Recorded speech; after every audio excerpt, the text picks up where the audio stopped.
सुन रहे हैं जगत गुरु तत्वदर्शी संत रामपाल जी महाराज द्वारा लिखी पुस्तक जीने की राह का पेज नंबर 17। गीता अध्याय 4 श्लोक 34 में स्पष्ट किया है कि उस तत्व ज्ञान को तत्वदर्शी संत जानते हैं। उनको दंडवत प्रणाम करने से, नम्रता पूर्वक प्रश्न करने से वे तत्व ज्ञान को जानने वाले ज्ञानी महात्मा तुझे तत्व ज्ञान का उपदेश करेंगे। वह तत्व ज्ञान जिसे ऊपर की वाणी में निर्गुण रासा कहा है, नहीं मिलने से सर्व साधक जन्म मरण के चक्र में रह गए। मार्कंडेय ऋषि ब्रह्म साधना कर रहा था। श्रीमद् भगवद गीता अध्याय 8 श्लोक 16 में कहा है कि ब्रह्मलोक में गए साधक भी पुनरावर्ती अर्थात बार बार जन्म मरण के चक्र में ही रहते हैं। पूर्व शब्द की वाणी संख्या 4। असंख्य जन्म तो है मरता होगे, जीवित क्यों ना मरे रे। द्वादश मध्य महल मठ बोरे, बहुर न देह धरे रे। सरलार्थ, हे मानव, तू अनंत बार जन्म और मर चुका है। सत्य साधना कर तथा जीवित मर। जीवित मरने का तात्पर्य है कि भक्त को ज्ञान हो जाता है कि इस संसार की प्रत्येक वस्तु अस्थाई है, यह शरीर भी स्थायी नहीं है। जन्म मृत्यु का बखेड़ा भी भयंकर है। इस संसार में दुख के अतिरिक्त कुछ नहीं है। मानव शरीर प्राप्त करके मोक्ष प्राप्त नहीं किया तो पशु जैसा जीवन जिया। जैसे गीता अध्याय 7 श्लोक 29 में कहा है कि जो साधक केवल जरा अर्थात वृद्धावस्था के कष्ट तथा मरण के दुख से ही मुक्ति के लिए जो साधनारत है, वे तत् ब्रह्म को तथा संपूर्ण अध्यात्म को तथा कर्मों को जानते हैं। इसी प्रकार तत्व ज्ञान होने के पश्चात मानव को अनावश्यक वस्तुओं की इच्छा नहीं होती। तंबाकू, शराब, मांस सेवन नहीं करता। नाच गाना मूर्खों का काम लगता है। जैसा भोजन मिल जाए उसी में संतुष्ट रहता है। आत्म कल्याण कराने के लिए साधक विचार करता है कि यदि मैं सत्संग में नहीं आऊंगा तो गुरुजी के दर्शन नहीं कर पाऊंगा। सत्संग विचार न सुनने से मन फिर से विकार करने लगेगा। वह साधक सर्व कार्य छोड़कर सत्संग सुनने के लिए चल पड़ता है। वह विचार करता है कि हम प्रतिदिन सुनते हैं तथा देखते हैं कि छोटे छोटे बच्चों को छोड़कर पिता संसार से चला जाता है, मर जाता है। बड़े बड़े पूंजीपति दुर्घटना में मर जाते हैं। सर्व संपत्ति जो सारे जीवन में जोड़ी थी उसे छोड़कर चले जाते हैं। दोबारा उस संपत्ति को संभालने नहीं आते। मृत्यु से पहले एक दिन भी कार्य छोड़ने का दिल नहीं करता था, अब परमानेंट कार्य छूट गया। एक कथा। आज भाई को फुर्सत। एक भक्त सत्संग में जाने लगा, दीक्षा ले ली, ज्ञान सुना और भक्ति करने लगा। अपने मित्र से भी सत्संग में चलने तथा भक्ति करने के लिए प्रार्थना की, परंतु दोस्त नहीं माना। कह देता है कि कार्य से फुर्सत यानी खाली समय नहीं है। छोटे छोटे बच्चे हैं, इनका पालन पोषण भी करना है। काम छोड़कर सत्संग में जाने लगा तो सारा धंधा चौपट हो जाएगा। आप सुन रहे हैं जगत गुरु तत्वदर्शी संत रामपाल जी महाराज द्वारा लिखी पुस्तक जीने की राह का पेज नंबर 18। वह सत्संग में जाने वाला भक्त जब भी सत्संग में चलने के लिए अपने मित्र से कहता तो वह यही कहता कि अभी काम से फुर्सत नहीं है। 1 वर्ष पश्चात उस मित्र की मृत्यु हो गई। उसकी अर्थी उठाकर कुल के लोग तथा नगरवासी चले। साथ साथ सैकड़ों नगर मोहल्ले के व्यक्ति भी साथ साथ चले। सब बोल रहे थे कि राम नाम सत्य है, सत्य बोले गत्य है। भक्त कह रहा था कि राम नाम तो सत्य है, परंतु आज भाई को फुर्सत है। नगरवासी कह रहे थे कि सत्य बोले गत्य है। भक्त कह रहा था कि आज भाई को फुर्सत है। अन्य व्यक्ति उस भक्त से कहने लगे कि ऐसे मत बोल, इसके घर वाले बुरा मानेंगे। भक्त ने कहा कि मैं तो ऐसे ही बोलूंगा। मैंने इस मूर्ख से हाथ जोड़कर प्रार्थना की थी कि सत्संग में चल, कुछ भक्ति कर ले। ये कहता था कि अभी फुर्सत अर्थात खाली समय नहीं है, आज इसको परमानेंट फुर्सत है। छोटे छोटे बच्चे भी छोड़ चला, जिनके पालन पोषण का बहाना करके परमात्मा से दूर रहा। भक्ति करता तो खाली हाथ नहीं जाता, कुछ भक्ति धन लेकर जाता। बच्चों का पालन पोषण तो परमात्मा करता है। भक्ति करने से साधक की आयु भी परमात्मा बढ़ा देता है। भक्त जन ऐसा विचार करके भक्ति करते हैं, कार्य त्याग कर सत्संग सुनने जाते हैं। भक्त विचार करते हैं कि परमात्मा न करे हमारी मृत्यु हो जाए, फिर हमारे कार्य कौन करेगा। हम यह मान लेते हैं कि हमारी मृत्यु हो गई, हम 3 दिन के लिए मर गए, यह विचार करके सत्संग में चले, अपने को मृत मान लें और सत्संग में चले जाएं। वैसे तो परमात्मा के भक्तों का कार्य बिगड़ता नहीं, फिर भी हम मान लेते हैं कि हमारी गैर हाजिरी में कुछ कार्य खराब हो गया तो 3 दिन बाद जाकर ठीक कर लेंगे। यदि वास्तव में टिकट कट गई अर्थात मृत्यु हो गई तो परमानेंट कार्य बिगड़ गया, फिर कभी ठीक करने नहीं आ सकते। इस स्थिति को जीवित मरना कहते हैं। वाणी का शेष सरलार्थ। द्वादश मध्य महल मठ बोरे, बहुर न देहि धरे रे। सरलार्थ। श्रीमद् भगवद गीता अध्याय 15 श्लोक 4 में कहा है कि तत्व ज्ञान की प्राप्ति के पश्चात परमेश्वर के उस परम पद की खोज करनी चाहिए जहां जाने के पश्चात साधक लौटकर संसार में कभी नहीं आते, अर्थात उनका पुनर्जन्म नहीं होता, वे फिर देह धारण नहीं करते। सूक्ष्म वेद की यह वाणी यही स्पष्ट कर रही है कि वह परम धाम द्वादश अर्थात 12वें द्वार को पार करके उस परम धाम में जाया जाता है। आज तक सर्व ऋषि महर्षि संत मंडलेश्वर केवल 10 द्वार बताया करते, परंतु परमेश्वर कबीर जी ने अपने स्थान को प्राप्त कराने का सत्य मार्ग सत्य स्थान स्वयं ही बताया है। उन्होंने 12वां द्वार बताया है। इससे भी स्पष्ट हुआ है कि आज तक यानी सन 2012 तक पूर्व के सब ऋषियों संतों पंथों की भक्ति काल ब्रह्म तक की थी, जिस कारण से जन्म मृत्यु का चक्र चलता रहा। वाणी संख्या 5।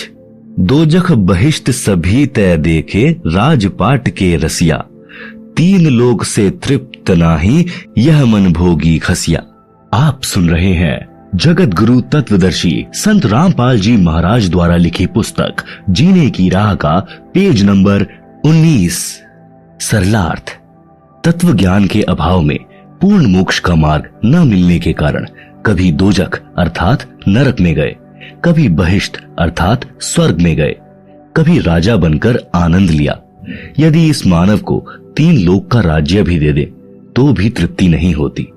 उदाहरण, यदि कोई गांव का सरपंच बन जाता है तो वह इच्छा करता है कि विधायक बने तो मौज होवे। विधायक इच्छा करता है कि मंत्री बनूं तो बात कुछ अलग हो जाएगी। मंत्री बनकर इच्छा करता है कि मुख्यमंत्री बनूं तो पूरी चौधर हो, आनंद ही न्यारा होगा, सारे प्रांत पर कमान चलेगी। मुख्यमंत्री बनने के पश्चात प्रबल इच्छा होती है कि प्रधानमंत्री बनूं तो जीवन सार्थक हो, तब तक जीवन लीला समाप्त हो जाएगी, फिर गधा बनकर कुमार के लठ यानी डंडे खा रहा होगा। इसीलिए तत्व ज्ञान में समझाया है कि काल ब्रह्म द्वारा बनाई गई स्वर्ग नरक तथा राजपाट प्राप्ति की भूल भुलैया में सारा जीवन व्यर्थ कर दिया, कहीं संतोष नहीं हुआ। यह मन ऐसा खुसरा यानी हिजड़ा है। एक इब्राहिम सुल्तान अदम नाम का इराक देश के बलख शहर का राजा था। वह पूर्व जन्म का बहुत अच्छा भक्त था, परंतु वर्तमान के ऐश्वर्य में मस्त होकर परमात्मा को भूल चुका था। राज के ठाठ में तथा महलों में आनंद मान बैठा था। एक दिन परमात्मा सत्यलोक से आकर एक यात्री का रूप बनाकर राजा के महल में गए तथा कहा कि हे सराय वाले, एक कमरा किराए पर दे, पैसे बता, रात्रि बितानी है। राजा ने कहा, हे भोले यात्री, आपको यह सराय यानी धर्मशाला दिखाई देती है। मैं राजा हूँ और ये मेरा महल है। यात्री रूप में परमात्मा ने पूछा कि आपसे पहले इस महल में कौन रहते थे? राजा ने कहा कि मेरे पिता दादा परदादा रहते थे। यात्री रूप में परमेश्वर ने पूछा कि आप कितने दिन रहोगे इस महल में? राजा ने कहा कि एक दिन मैं भी चला जाऊंगा इन्हें छोड़कर। परमेश्वर बोले कि यह सराय नहीं तो क्या है, यह सराय है, जैसे तेरे बाप दादा गए ऐसे ही तू चला जाएगा, इसीलिए मैंने महलों को धर्मशाला बताया है। राजा को वास्तविकता का ज्ञान हुआ, संसार की इच्छा त्याग कर आत्म कल्याण करवाया। सदा रहने वाला सुख तथा अमर जीवन प्राप्त करने के लिए दीक्षा ली और आजीवन भक्ति की, अपना मानव जीवन सफल किया। वाणी नंबर 6। सतगुरु मिले तो इच्छा मेटे, पद मिल पदे समाना, चल हंसा उस लोक पठाऊं जो आदि अमर अस्थाना। सरलार्थ। यदि तत्वदर्शी संत सद्गुरु मिले तो उपरोक्त ज्ञान बताकर काल ब्रह्म के लोक की सर्व वस्तुओं से तथा पदों से इच्छा समाप्त करके पद मिल पदे समाना इसमें एक पद का अर्थ है पद्धति अर्थात शास्त्र विधि अनुसार साधना। दूसरे पद का अर्थ है परम पद यानी पदवी। सद्गुरु शास्त्र विधि अनुसार पद्धति बताकर परमेश्वर के उस परम पद की प्राप्ति करवा देता है, जहां जाने के पश्चात साधक फिर लौटकर संसार में कभी नहीं आते।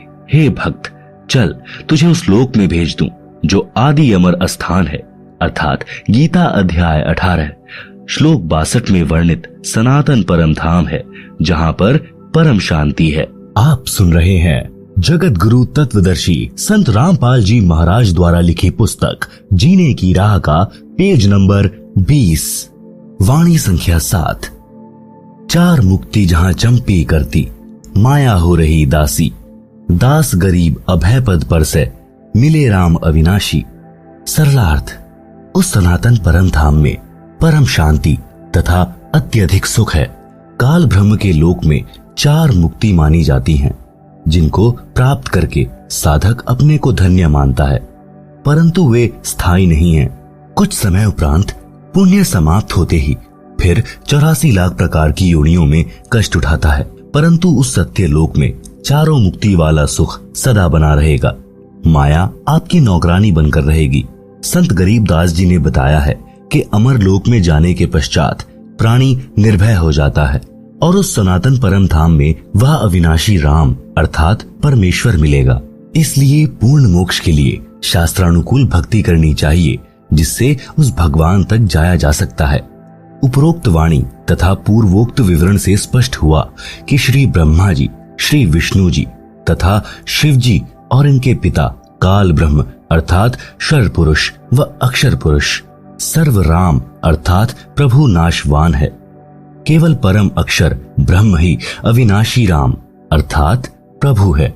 इस परमेश्वर की भक्ति से ही परम शांति तथा सनातन परम धाम अर्थात पूर्ण मोक्ष प्राप्त होगा, जहां पर चार मुक्ति का सुख सदा रहेगा। माया अर्थात सर्व सुख सुविधाएं साधक के नौकर की तरह हाजिर रहती हैं। सूक्ष्म वेद में परमात्मा कबीर जी ने कहा है कि माया दासी संत की उभय दे आशीष, विलसी और लातों छड़ी सुमर सुमर जगदीश। भावार्थ, सर्व सुख सुविधाएं धन से होती हैं। वह धन शास्त्र विधि अनुसार भक्ति करने वाले संत भक्त की भक्ति का स्वतः होने वाला, जिसको प्राप्त करना उद्देश्य नहीं, वह फिर भी अवश्य प्राप्त होता है, बाय प्रोडक्ट होता है। जैसे जिसने गेहूं की फसल बोई तो उसका उद्देश्य गेहूं का अन्न प्राप्त करना है, परंतु भूष अर्थात चारा भी अवश्य प्राप्त होता है। चारा तोड़ा गेहूं के अन्न का बाय प्रोडक्ट है। इसी प्रकार सत्य साधना करने वाले को अपने आप धन माया मिलती है, साधक उसको भोगता है, वह चरणों में पड़ी रहती है, अर्थात धन का अभाव नहीं रहता, अपितु आवश्यकता से अधिक प्राप्त रहती है। परमेश्वर की भक्ति करके माया का भी आनंद भक्त संत प्राप्त करते हैं तथा पूर्ण मोक्ष भी प्राप्त करते हैं। उसी प्रसंग को आगे बढ़ाते हैं कि मानव शरीर प्राप्त प्राणी को अपना उद्देश्य याद रखना चाहिए, भक्ति करके अपना कल्याण करवाना चाहिए। सूक्ष्म वेद में लिखा है कि राग आसावरी शब्द नंबर 71, यह सौदा फिर नाही संतो, यह सौदा फिर नाही, लोहे जैसा ताव जात है, काया देह सराही। तीन लोक और भुवन चतुर्दश, सब जग सौदे आही, दुगने तिगुने किए चौगुने, किन्हू मूल गवाही। आप सुन रहे हैं जगत गुरु तत्वदर्शी संत रामपाल जी महाराज द्वारा लिखी पुस्तक जीने की राह का पेज नंबर 21। भावार्थ, जैसे दो व्यापारी यानी बिजनेसमैन दूर किसी शहर में सौदा करने गए और 5-5 लाख रुपए मूलधन ले गए। एक ने अपने धन का सदुपयोग किया, धर्मशाला या होटल में किराए पर कमरा लिया, सामान खरीदा और महंगे मोल बेचा, जिससे उसने 20 लाख रुपए और कमा लिए। 2 वर्ष में वापिस अपने घर आ गया, सब जगह प्रशंसा हुई और धनी बन गया। दूसरे ने भी होटल या धर्मशाला में कमरा किराए पर लिया, शराब पीने लगा, वैश्याओं के नृत्य देखता, खाता और सो जाता। उसने अपना मूलधन 5 लाख रुपए भी नष्ट कर दिया। वापस घर आया तो ऋण यानी कर्जा हो गया, जिससे 5 लाख रुपए उधार लेकर गया था, उसने अपने रुपए मांगे। ना देने पर उसको अपना मजदूर रखा, उससे अपना 5 लाख का धन पूरा किया। उपरोक्त वाणी का यही तात्पर्य है। 3 लोक यानी स्वर्ग लोक, पाताल लोक तथा पृथ्वी लोक में जितने भी प्राणी हैं वे सब अपना राम नाम का सौदा करने आए हैं। किसी ने तो दुगना, 3 गुना, 4 गुना धन कमा लिया, अर्थात पूर्ण संत से दीक्षा लेकर मनुष्य जीवन के श्वासों की पूंजी जो मूल धन है उसको सत्य भक्ति करके बढ़ाया। अन्य व्यक्ति जिसने भक्ति नहीं की या शास्त्र विधि त्याग कर मनमाना आचरण किया या अनधिकारी गुरु से दीक्षा लेकर भक्ति की, उसको कोई लाभ नहीं मिलता। यह पवित्र गीता अध्याय 16 श्लोक 23-24 में प्रमाण है, जिस कारण से उसने भी अपने मनुष्य जीवन के श्वास रूपी मूलधन को सत्य भक्ति बिना नष्ट कर लिया। भक्ति न करने से हानि का अन्य विवरण। शब्द नंबर 71 का शेष। यह दम टूटे पिंडा फूटे, हो लेखा दरगाह माही, उस दरगाह में मार पड़ेगी, जम पकड़ेंगे बाही। नर नारायण देही पाए कर, फेर 84 जाही, उस दिन की मोह डरनी लागे, लज्जा रह के नाही।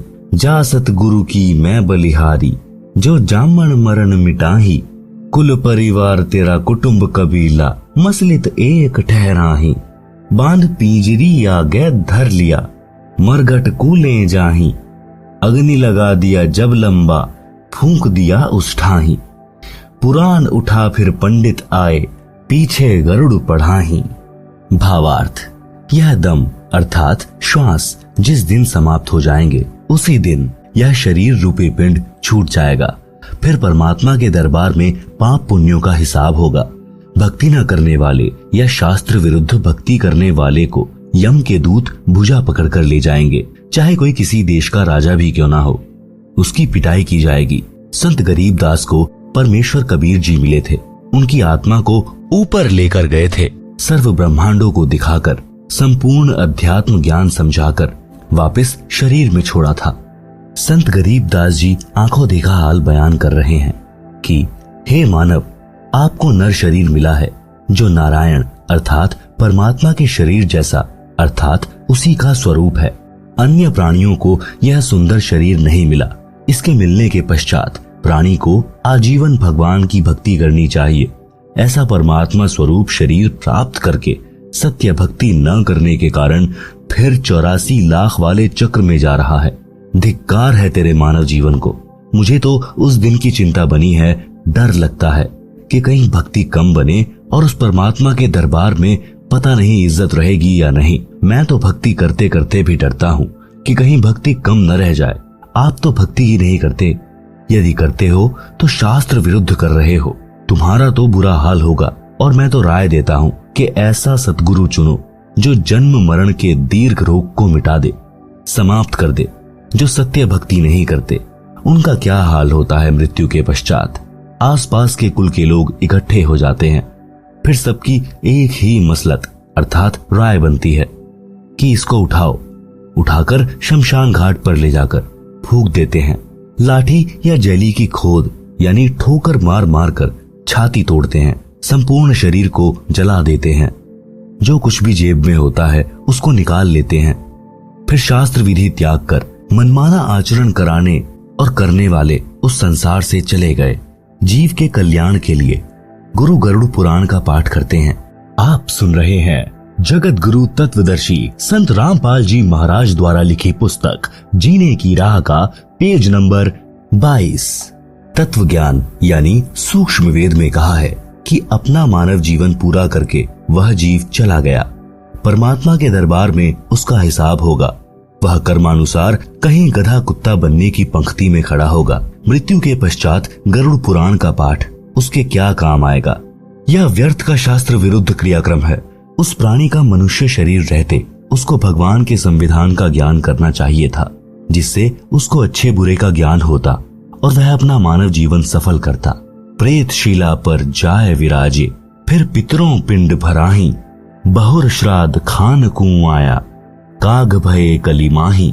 भावार्थ है कि मृत्यु उपरांत उस जीव के कल्याण अर्थात गति कराने के लिए की जाने वाली शास्त्र विरुद्ध क्रियाएं व्यर्थ हैं, जैसे गरुड़ पुराण का पाठ करवाया।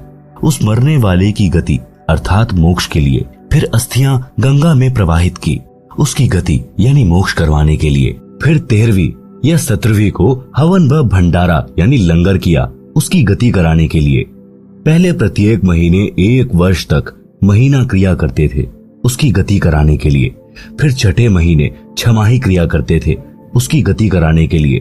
फिर वर्षी क्रिया करते थे, उसकी गति कराने के लिए। फिर उसकी पिंडोदक क्रिया कराते थे, उसकी गति कराने के लिए।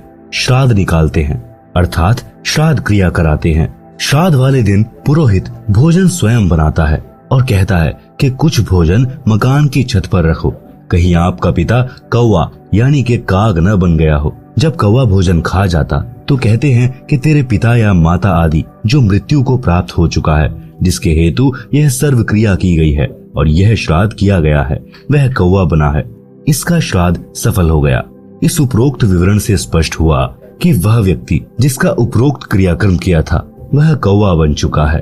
आप सुन रहे हैं जगत गुरु तत्वदर्शी संत रामपाल जी महाराज द्वारा लिखी पुस्तक जीने की राह का पेज नंबर 23। श्राद्ध करने वाले पुरोहित कहते हैं कि श्राद्ध करने से वह जीव 1 वर्ष तक तृप्त हो जाता है, फिर 1 वर्ष में श्राद्ध फिर करना है। विचार करें, जीवित व्यक्ति दिन में 3 बार भोजन करता था, अब 1 दिन भोजन करने से 1 वर्ष तक कैसे तृप्त हो सकता है? यदि प्रतिदिन छत पर भोजन रखा जाए तो वह कौवा प्रतिदिन ही भोजन खाएगा।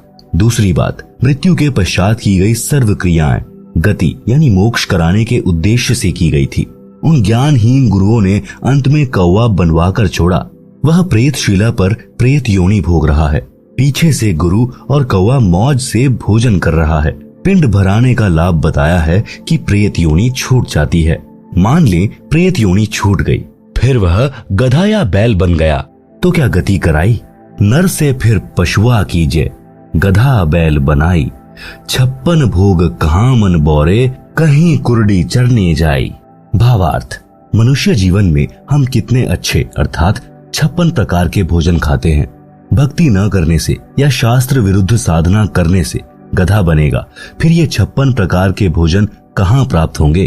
कहीं कुर्डियों यानी रूढ़ी पर पेट भरने के लिए घास खाने जाएगा। इसी प्रकार बैल आदि आदि पशुओं की योनियों में कष्ट पर कष्ट उठाएगा। जय सतगुरु की संगत करते सकल कर्म कट जाएं, अमरपुरी पर आसन होते जहां धूप ना छाई। भावार्थ, संत गरीबदास ने परमेश्वर कबीर जी से प्राप्त सूक्ष्म वेद में आगे कहा है कि यदि सतगुरु यानी तत्वदर्शी संत की शरण में जाकर दीक्षा लेते तो उपरोक्त सर्व कर्मों के कष्ट कट जाते, अर्थात न प्रेत बनते, न गधा, न बैल बनते। अमरपुरी पर आसन होता, अर्थात गीता अध्याय 18 श्लोक 62 तथा अध्याय 15 श्लोक 4 में वर्णित सनातन परम धाम प्राप्त होता, परम शांति प्राप्त हो जाती, फिर कभी लौटकर संसार में नहीं आते, अर्थात जन्म मरण का कष्टदायक चक्र सदा के लिए समाप्त हो जाता। उस अमर लोक यानी सत्य लोक में धूप छाया नहीं है, अर्थात जैसे धूप दुखदायी हुई तो छाया की आवश्यकता पड़ी, उस सत्य लोक में केवल सुख है, दुख नहीं है। सुरत निरत मन पवन पयाना, शब्द शब्द समाई। गरीब दास गलतान महल में मिले कबीर गोसाई। भावार्थ, संत गरीब दास जी ने कहा है कि मुझे कबीर परमेश्वर मिले हैं।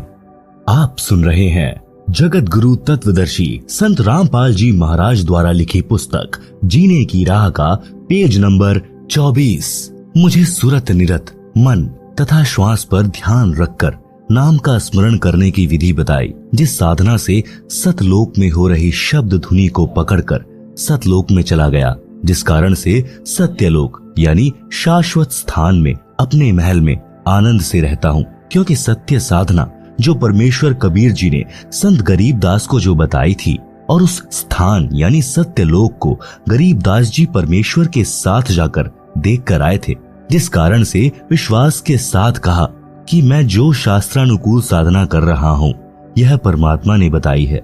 जिस शब्द अर्थात नाम का जाप करने से मैं अवश्य पूर्ण मोक्ष प्राप्त करूंगा, इसमें कोई संशय नहीं रहा। जिस कारण से मैं यानी गरीबदास सत्यलोक में बने अपने महल यानी विशाल घर में जाऊंगा, जिस कारण से निश्चिंत तथा गलतान यानी महल प्राप्ति की खुशी में मस्त हूँ, क्योंकि मुझे पूर्ण गुरु स्वयं परमात्मा कबीर जी अपने लोक से आकर मिले हैं। गरीबदास जी कहते हैं, अजब नगर में ले गए हमको सतगुरु आन, झिलके बिंब अगाध गति सूते चादर तान। भावार्थ, गरीबदास जी ने बताया है कि सतगुरु अर्थात स्वयं परमेश्वर कबीर जी अपने निज धाम सत्यलोक से आकर मुझे साथ लेकर अजब यानी अद्भुत नगर में अर्थात सत्यलोक में बने शहर में ले गए। उस स्थान को आंखों देखकर मैं परमात्मा के बताए भक्ति मार्ग पर चल रहा हूँ, सत्य नाम सार नाम की साधना कर रहा हूँ, इसलिए चादर तान कर सो रहा हूँ, अर्थात मेरे मोक्ष में कोई संदेह नहीं है। चादर तान कर सोना, निश्चिंत होकर रहना, जिसका कोई कार्य शेष न हो और कोई चादर ओढ़ कर सो रहा हो तो गांव में कहते हैं कि अच्छा चादर तान कर सो रहा है, क्या कोई कार्य नहीं है। इसी प्रकार गरीबदास जी ने कहा है कि अब बड़े बड़े महल बनाना व्यर्थ लग रहा है, अब तो उस सत्यलोक में जाएंगे जहां बने बनाए विशाल भवन हैं, जिनको हम छोड़कर गलती करके यहाँ काल के मृत्यु लोक में आ गए हैं। अब दांव लगा है, सत्य भक्ति मिली है तथा तत्व ज्ञान मिला है।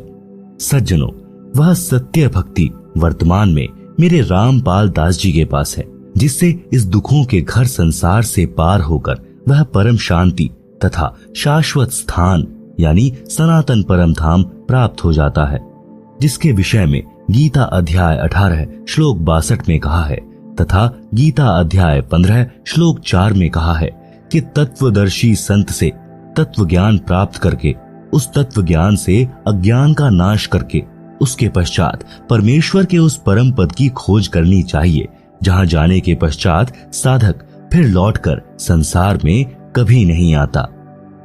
भक्ति न करने से बहुत दुख होगा। सूक्ष्म वेद में कहा है, यह संसार समझदा नाही, कहंदा शाम दोपहरे नु, गरीब दास ये वक्त जात है, रोवोगे इस पहरे नु। आप सुन रहे हैं जगत गुरु तत्वदर्शी संत रामपाल जी महाराज द्वारा लिखी पुस्तक जीने की राह का पेज नंबर 25। भावार्थ, आध्यात्मिक ज्ञान के अभाव में परमात्मा के विधान से अपरिचित होने के कारण यह प्राणी इस दुखों के घर संसार में महान कष्ट झेल रहा है और इसी को सुख स्थान मान रहा है। जैसे एक व्यक्ति जून के महीने में दिन के 12 या 1 बजे हरियाणा प्रांत में शराब पीकर चिलचिलाती धूप में गिरा पड़ा है, पसीनों से बुरा हाल है, रेत शरीर से लिपटा है। एक व्यक्ति ने कहा, हे भाई उठ, तुझे वृक्ष के नीचे बैठा दूं, तू यहाँ पर गर्मी में जल रहा है। शराबी बोला कि मैं बिल्कुल ठीक हूँ, मौज हो रही है, कोई कष्ट नहीं है।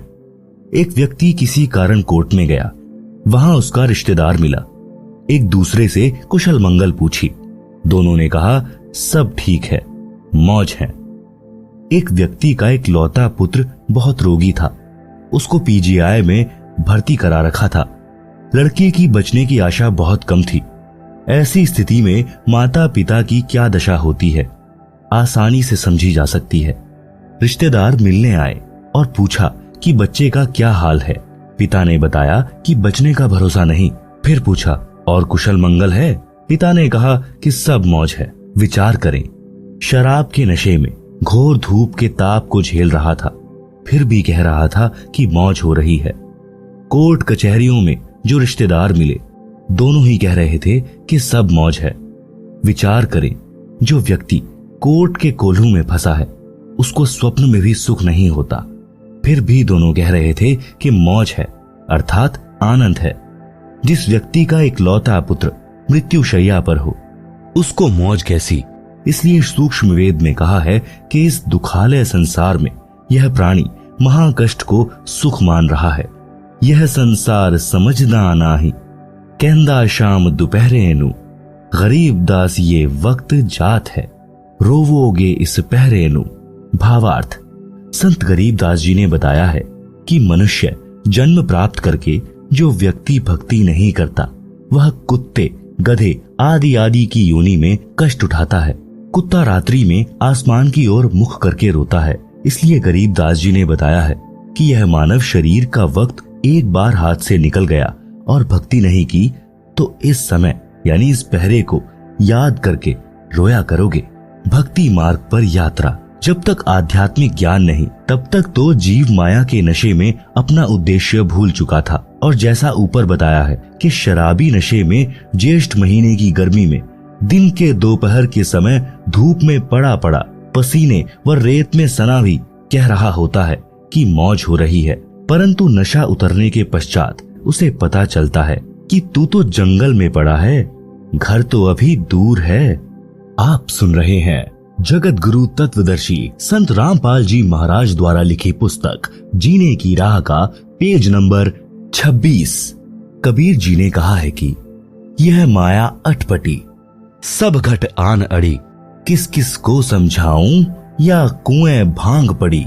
भावार्थ, अध्यात्म ज्ञान रूपी औषधि सेवन करने से जीव का नशा उतर जाता है। फिर वह भक्ति के सफर पर चलता है, क्योंकि उसे परमात्मा के पास पहुंचना है जो उसका अपना पिता है तथा वह सतलोक जीव का अपना घर है। यात्रा पर चलने वाला व्यक्ति सारे सामान को उठाकर नहीं चल सकता, केवल आवश्यक सामान लेकर यात्रा पर चलता है। इसी प्रकार भक्ति के सफर में अपने को हल्का होकर चलना होगा, तभी मंजिल को प्राप्त कर सकेंगे। भक्ति रूपी राह पर चलने के लिए अपने को मानसिक शांति का होना अनिवार्य है। मानसिक परेशानी का कारण है अपनी परंपराएं तथा नशा, मान बढ़ाई, लोक दिखावा। यह भार व्यर्थ के लिए खड़े हैं।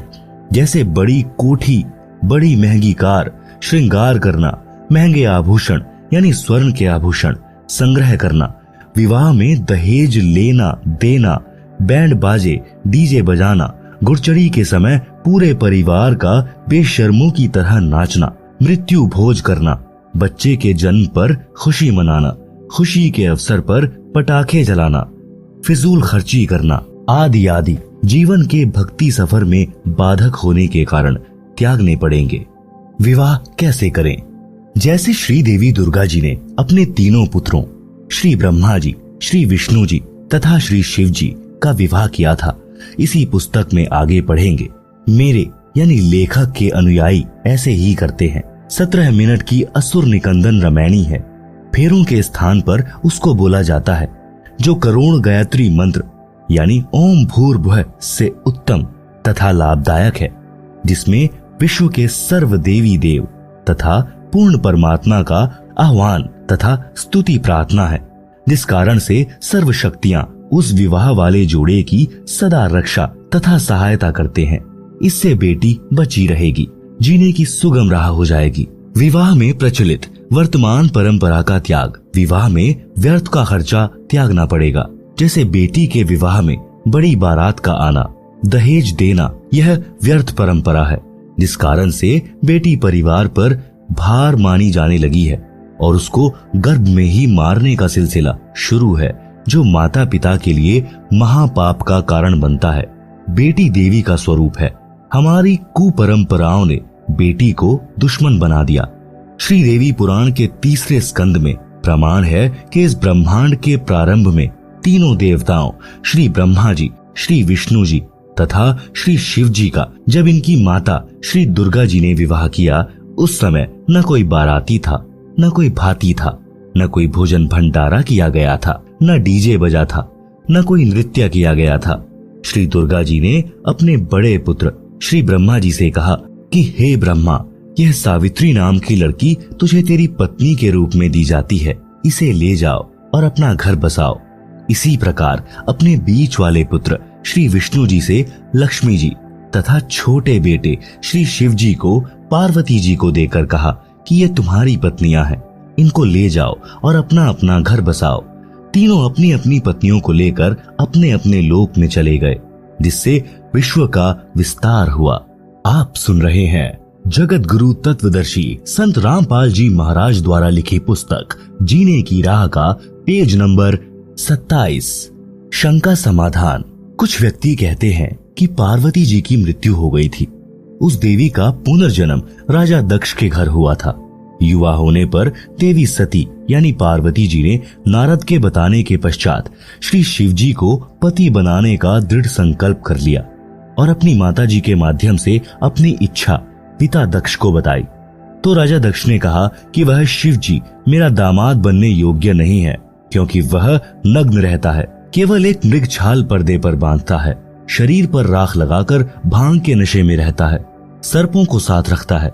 ऐसे व्यक्ति से मैं अपनी बेटी का विवाह करके जगत में हंसी का पात्र नहीं बनूंगा। परंतु देवी पार्वती भी जिद की पक्की थी। उसने अपनी इच्छा श्री शिवजी के पास भिजवा दी और कहा कि मैं आपसे विवाह करना चाहती हूँ। राजा दक्ष ने पार्वती जी का विवाह किसी अन्य के साथ निश्चित कर रखा था। उसी दिन श्री शिव जी अपने साथ हजारों की संख्या में भूत प्रेत, भैरव तथा अपने गणों को लेकर विवाह मंडप पर पहुंच गए। राजा दक्ष के सैनिकों ने विरोध किया। शिव की सेना और दक्ष की सेना में युद्ध हुआ। पार्वती ने शिव जी को वरमाला पहना दी। पार्वती को बलपूर्वक लेकर श्री शिव जी कैलाश पर्वत पर अपने घर ले गए। कुछ व्यक्ति कहते हैं कि देखो, श्री शिव जी भी भव्य बारात लेकर पार्वती से विवाह करने आए थे, इसलिए बारात की परंपरा पुरातन है, इसलिए बारात बिना विवाह की शोभा नहीं होती। इसका उत्तर यह है कि यह विवाह नहीं था, यह तो प्रेम प्रसंग था। श्री शिवजी बारात नहीं सेना लाए थे, पार्वती को बलपूर्वक उठाकर ले जाने के लिए। विवाह की पुरातन परंपरा श्रीदेवी महापुराण के 3 स्कंद में है, जो ऊपर बता दी है। बेटियों तथा बेटों को चाहिए कि अपने माता पिताजी की इच्छा अनुसार विवाह करें। प्रेम विवाह महाक्लेश का कारण बन जाता है। जैसे भगवान शिव जी और पार्वती जी का किसी बात पर मनमुटाव हो गया। शिवजी ने पार्वती जी से पत्नी व्यवहार बंद कर दिया तथा बोलचाल भी बंद कर दी।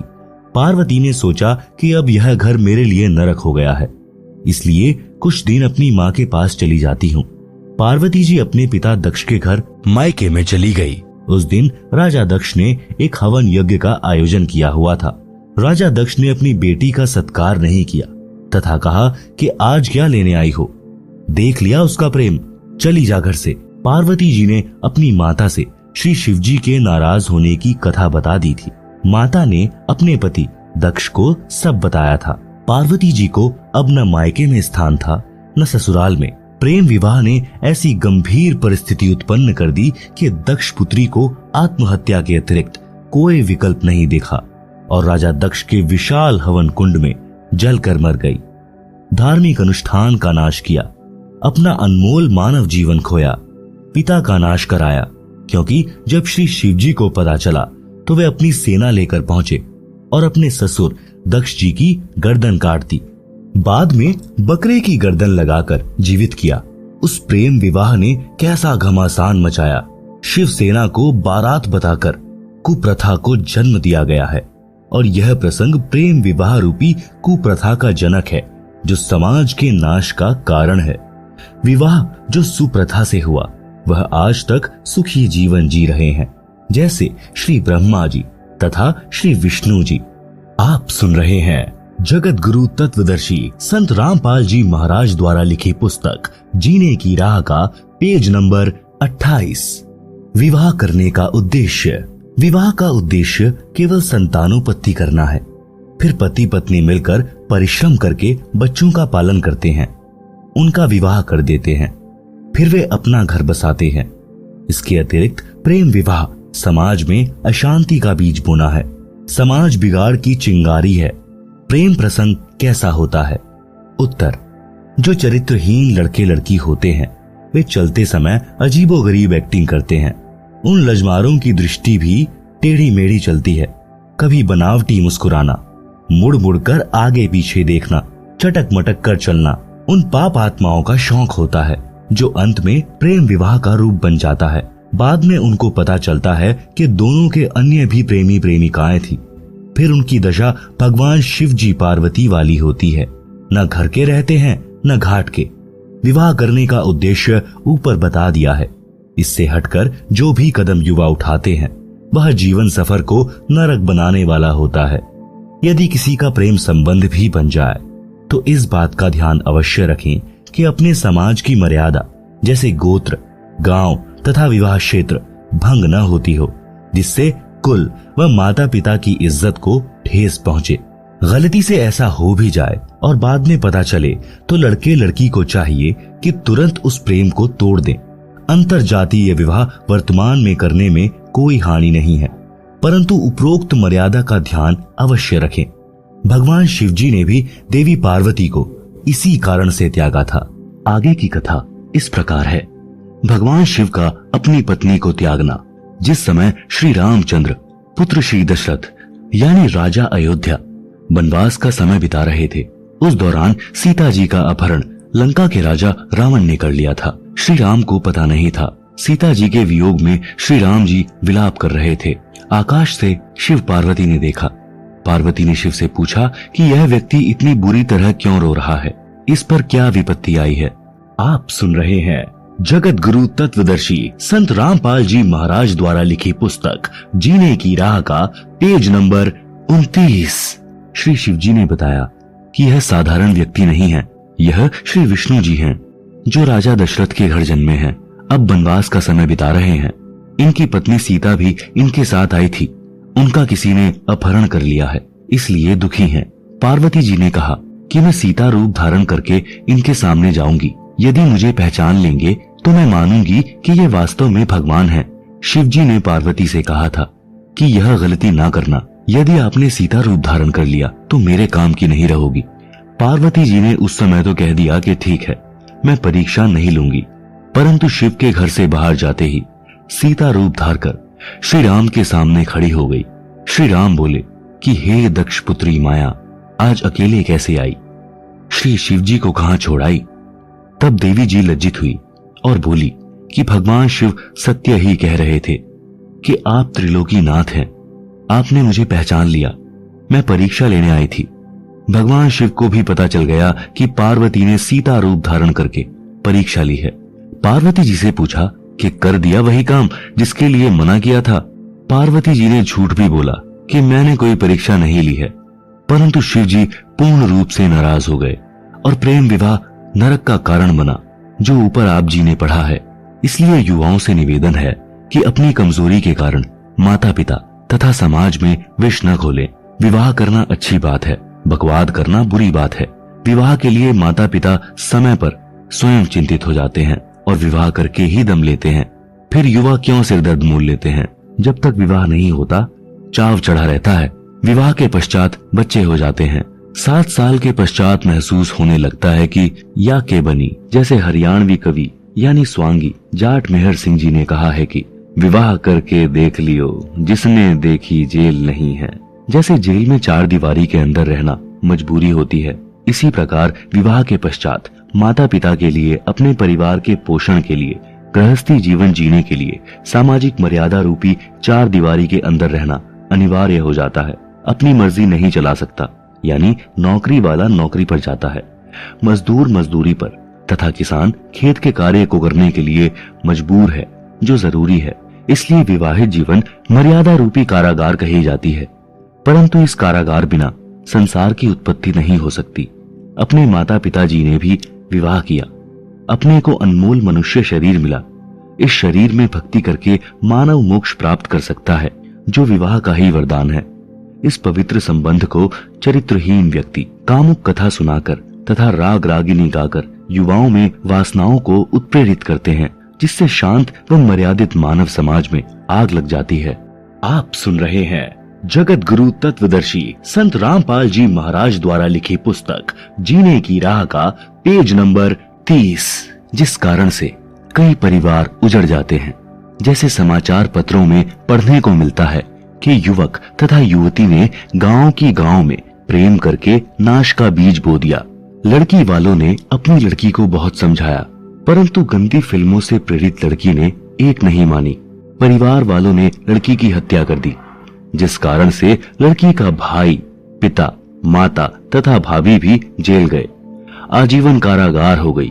उन दोनों ने प्रेम प्रसंग रूपी अग्नि से परिवार जला दिया, बसे बसाए घर का नाश कर दिया।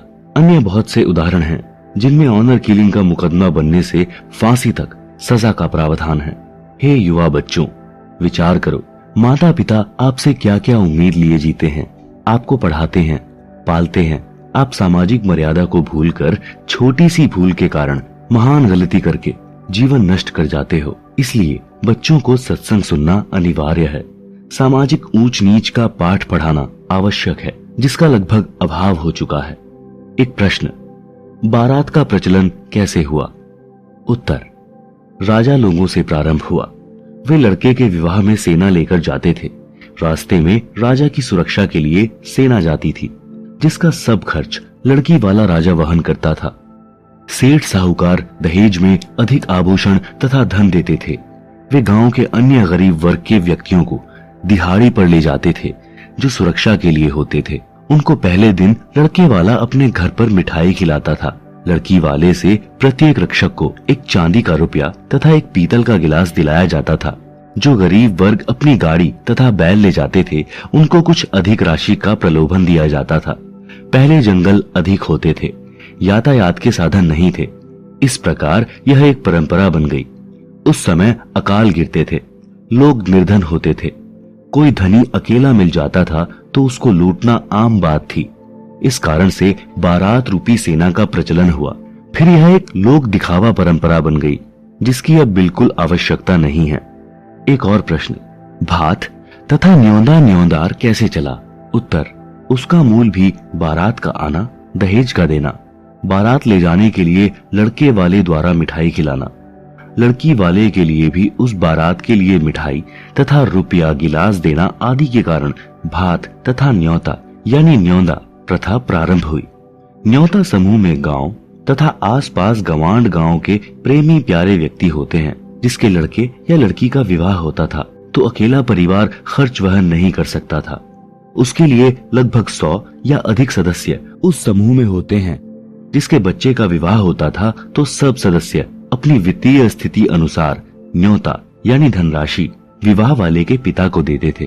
कोई 100 रुपए, कोई 200 रुपए, कोई कम, कोई अधिक, जो एक प्रकार का निशुल्क उधार होता है। उस पर ब्याज नहीं देना पड़ता। सबका न्योते का धन लिखा जाता है।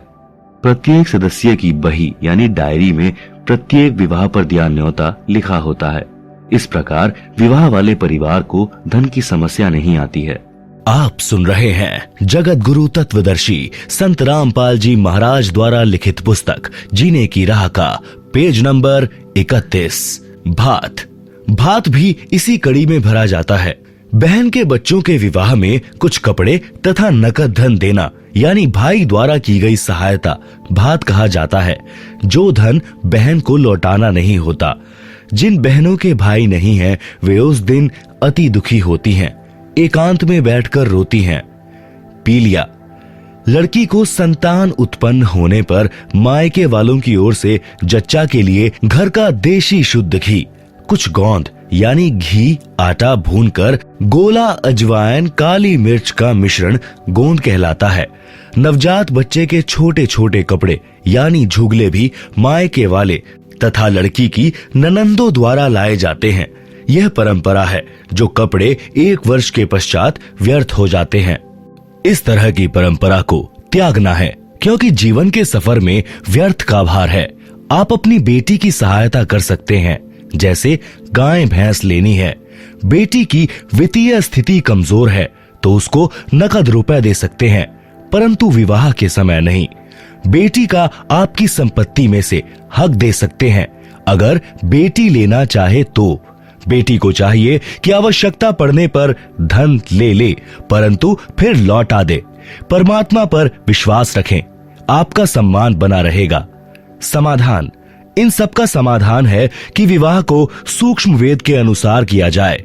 आप जी ने 4 वेद सुने हैं, यजुर्वेद, ऋग्वेद, सामवेद तथा अथर्ववेद, परंतु 5वां वेद सूक्ष्म वेद है, जो स्वयं पूर्ण ब्रह्म जी ने पृथ्वी पर प्रकट होकर अपने मुख कमल से अमृतवाणी द्वारा प्रदान किया है।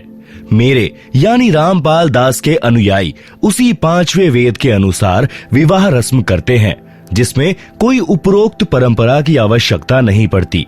विवाह पर तथा अन्य अवसरों लड़की लड़के वाले पक्ष का कोई खर्च नहीं कराना होता, केवल कन्यादान यानी बेटी दान करना है।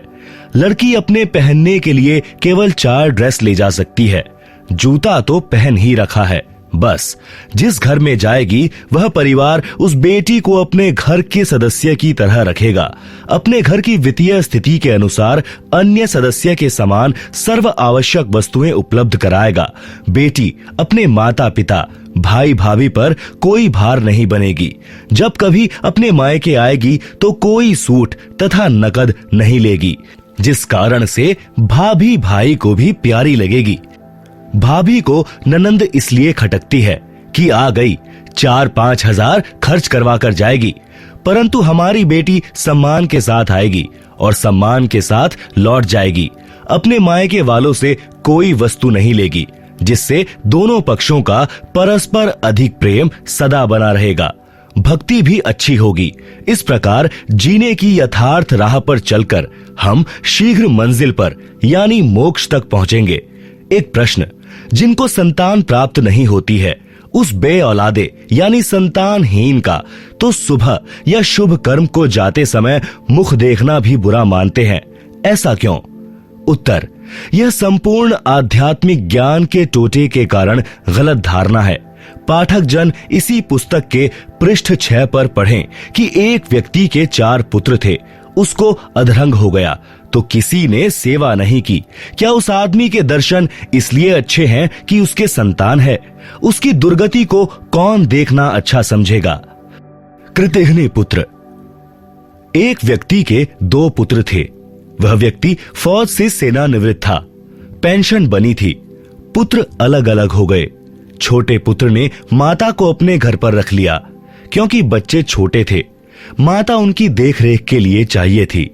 बड़े के बाटे पिता आ गया। पिता ने कहा कि मैं पेंशन के रुपए उसको दूंगा जिसमें रोटी खाऊंगा। छोटा बेटा कहता था कि आधी आधी पेंशन बांट दिया कर। पिता ने मना कर दिया तो एक दिन पिता के सिर में लाठी मारी। पिता तुरंत मर गया। लड़के को आजीवन कारावास की सजा हो गई। व्यक्ति को पुत्र प्राप्त होने के कारण उसके दर्शन शुभ माने जाते थे, जिसके साथ अशुभ हो गया। अब आध्यात्मिक तराजू यानी बैलेंस में तोलकर देखते हैं कि बिना संतान वाले के दर्शन शुभ हैं या अशुभ। जैसे इसी पुस्तक में ऊपर स्पष्ट किया है कि परिवार संस्कार से बनता है। कोई कर्ज उतारने के लिए पिता पुत्र, पत्नी, माता पिता, बहन भाई आदि के रूप में जन्म लेकर परिवार रूप में ठाठ से रहते दिखाई देते हैं, परंतु कई युवा अवस्था में मर जाते हैं, कई विवाह होते ही मर जाते हैं। ये सब अपना ऋण पूरा होते ही अविलंब शरीर त्याग जाते हैं। जिनको संतान नहीं हुई है उनका कोई लेन देन शेष नहीं है। वे यदि पूर्ण गुरु से दीक्षा लेकर भक्ति करें तो उन जैसा सौभाग्यवान कोई नहीं है। न किसी के जन्म की खुशी न मृत्यु का दुख। उन बिना औलाद वालों का दर्शन तो अति शुभ है। यदि भक्ति नहीं करते तो चाहे औलाद यानी संतान वाले हों, चाहे बे औलादे यानी बिना संतान वाले, दोनों ही अपना जीवन नष्ट कर जाते हैं। यदि भक्ति करते हैं तो दोनों के दर्शन शुभ हैं। बे औलादों सावधान। जिन पुण्यात्माओं को संतान नहीं होती तो आध्यात्मिक ज्ञान के अभाव से उनकी तड़फ संतान प्राप्ति की बनी रहती है। उसके लिए हर संभव प्रयत्न करते हैं, फिर भी कोई लेन देन वाला यानी संतान नहीं मिलता है तो आजीवन संतान प्राप्ति न होने के दुख को झेलते हैं। विशेषकर स्त्री की संतान उत्पन्न करने की इच्छा प्रबल होती है। वह अपने को बांझ कहलवाना नहीं चाहती। भले ही जांच करके डॉक्टर बता देते हैं कि आप में बांझ के कोई लक्षण नहीं है, विधाता की लीला है, परंतु तत्व ज्ञानहीन स्त्री इसी तड़फ में मर जाती है। भक्ति न करने के कारण उसका अगला जन्म कुतिया का होता है। फिर जम के दूत उसे कहते हैं कि बहन जी, अब संतान पैदा करके सारी कसर निकाल ले। एक ब्यात में 8 जामेगी यानी जन्म देगी। फिर अगला जन्म तेरा सूरी का होगा। एक बार में 12 संतान को जन्म देगी और 7-8 ब्यात करेगी। संतान की सारी भूख मिटा लिए। हे पुण्यात्मा, पाठक भाई बहनों, अध्यात्म ज्ञान को समझो, मानव जीवन को सफल बनाओ, जीने की राह समारो यानी निर्बाध बनाओ, यानी पूर्ण गुरु से दीक्षा लेकर भक्ति करके कल्याण करवाओ। विवाह में ज्ञानहीन नाचते हैं, एक दिन समाचार पत्र में पढ़ा कि रोहतक का लड़का भिवानी विवाह के लिए कार में जा रहा था। उसके साथ दोनों बहनों के पति भी उसी कार में सवार थे। पहले दिन सब परिवार वाले, बहनें, माता पिता, भाई बटेऊ, चाचा ताऊ डीजे बजाकर नाच रहे थे। उधमस उतार रखा था। कलानौर के पास दूल्हे वाली गाड़ी बड़े ट्राले से टकराई। सर्व कार के यात्री मारे गए। दूल्हा मरा, दोनों बहनें विधवा हुई। एक ही पुत्र था, सर्वनाश हो गया। अब नाच लो डीजे बजाकर। परमात्मा की भक्ति करने से ऐसे संकट टल जाते हैं। इसलिए मेरे रामपाल दास के अनुयायियों को सख्त आदेश है कि परमात्मा से डरकर कार्य करो, सामान्य विधि से विवाह करो। इस गंदे लोक यानी काल के लोक में एक पल का विश्वास नहीं कि कब बिजली गिर जाए। एक कथा, संतों की शिक्षा। एक गांव का व्यक्ति पहली बार श्री नानक देव जी के पास गया। उसने देखा कि संत जी मायूस अवस्था में एकांत में बैठे थे, स्मरण कर रहे थे। उस आदमी ने सतनाम वाहेगुरु बोला। श्री नानक जी ने भी उत्तर दिया, भोजन करवाया, ज्ञान विचार सुनाए। वह व्यक्ति चला गया। एक दिन फिर वही व्यक्ति आया और बोला, महाराज जी आप कभी खुश दिखाई नहीं देते, क्या कारण है? संत नानक जी ने कहा कि न जाने काल की कर डारे, किस विधि ढल जा पासावे, जिन्हाते सिरते मौत खुड़कदी, उन्हानु केहड़ा हांसावे। भावार्थ, संत नानक जी ने कहा कि हे भाई, इस मृत्यु लोक में सब नाशवान है, पता नहीं किसकी जाने की बारी कब आ जाए।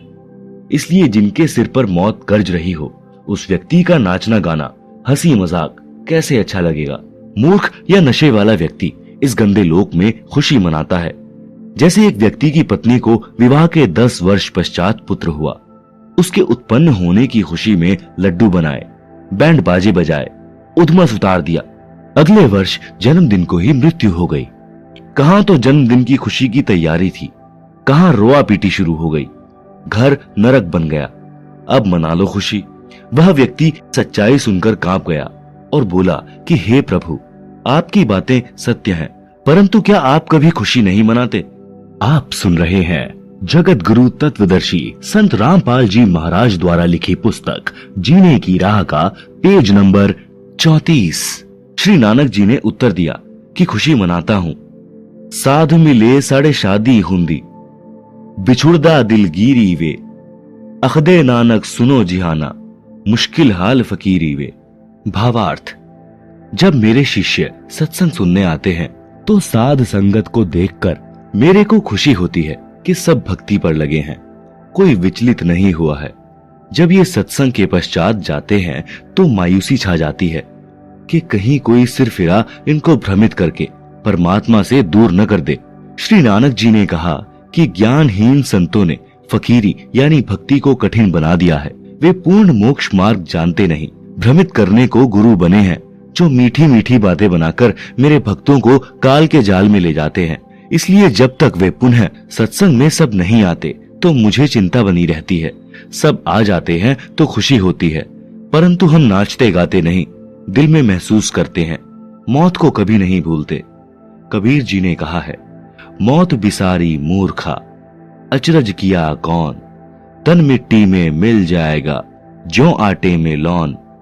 शब्दार्थ, हे मूर्ख मानव, तूने कैसा आश्चर्य कर रखा है कि मृत्यु को भूला है। तेरा शरीर एक दिन मृत्यु को प्राप्त होकर मिट्टी में मिल जाएगा। तेरा नाम निशान यानी चिन्ह भी दिखाई नहीं देगा, जैसे आटे में नमक मिलने पर दिखाई नहीं देता।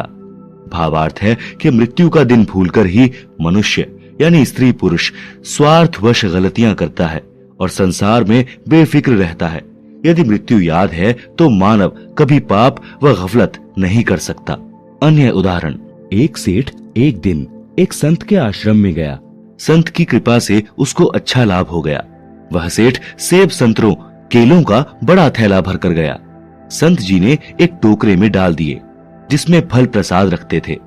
सेठ 2 दिन बाद गया तो टोकरा फलों से भरा था। कुछ प्रसाद संत ने भक्तों को बांट दिया। कुछ भक्त फल प्रसाद लाए, वह टोकरे में डाल दिया। सेठ ने संत से कहा कि महाराज, आप फल क्यों नहीं खाते? संत जी बोले कि मेरे को मौत दिखाई देती है, इसलिए खाया नहीं जाता। सेठ ने पूछा, महाराज कब जा रहे हो संसार से?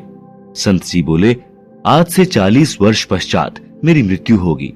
सेठ बोले, हे महाराज, यूं तो सबने मरना है, फिर क्यों डरना? यह भी कोई बात हुई? इस तरह तो आम आदमी भी नहीं डरता। आप क्या बात कर रहे हो? सेठ जी दूसरे तीसरे दिन आए और इसी तरह की बात करें। उस नगरी का राजा भी उस संत जी का भक्त था। संत जी ने राजा से कहा कि आपकी नगरी में किरोड़ी मल सेठ है, चंदन की लकड़ी की दुकान है, उसको फांसी की सजा सुना दो और 1 महीने बाद चांदवी चौदस को फांसी का दिन रख दो। जेल में सेठ की कोठरी यानी कक्ष में फलों की टोकरी भरी रहे तथा दूध का लोटा 1 सेर यानी 1 किलोग्राम का भरा रहे। खाने को खीर, हलवा, पूरी, रोटी तथा सब्जी देना